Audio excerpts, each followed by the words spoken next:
आप सल्लल्लाहु अलैहि वसल्लम ने एक मर्तबा अब्दुल्ला बिन रवाहा रदियल्लाहु ताला अन्हु से कहा कि एक मुहिम जा रही है, उसके साथ तुम निकल जाओ। आप सल्लल्लाहु अलैहि वसल्लम ने सुबह के वक्त वो मुहिम रवाना किया और जुमे का दिन था वो।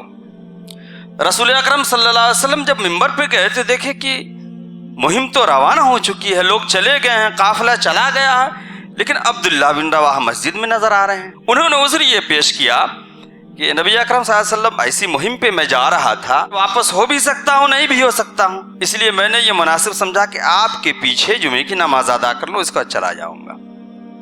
रसूल अकरम सल्लल्लाहु अलैहि वसल्लम ने कहा कि अब्दुल्ला बिन रवाहा, लौ अनफक़्त मा फिल अर्द जमीअन मा अदरक्त गदवतहुम, कि अब्दुल्ला सारी जमीन भर करके अगर कोई चीज तुम अल्लाह के राह में खर्च कर दो, फिर भी तुम उनके मर्तबे को नहीं पहुंच सकते हो जो सुबह में हमारी बात मान करके निकल गए। तो ये मकाम है रसूल अकरम सल्लल्लाहु अलैहि वसल्लम की बातों का।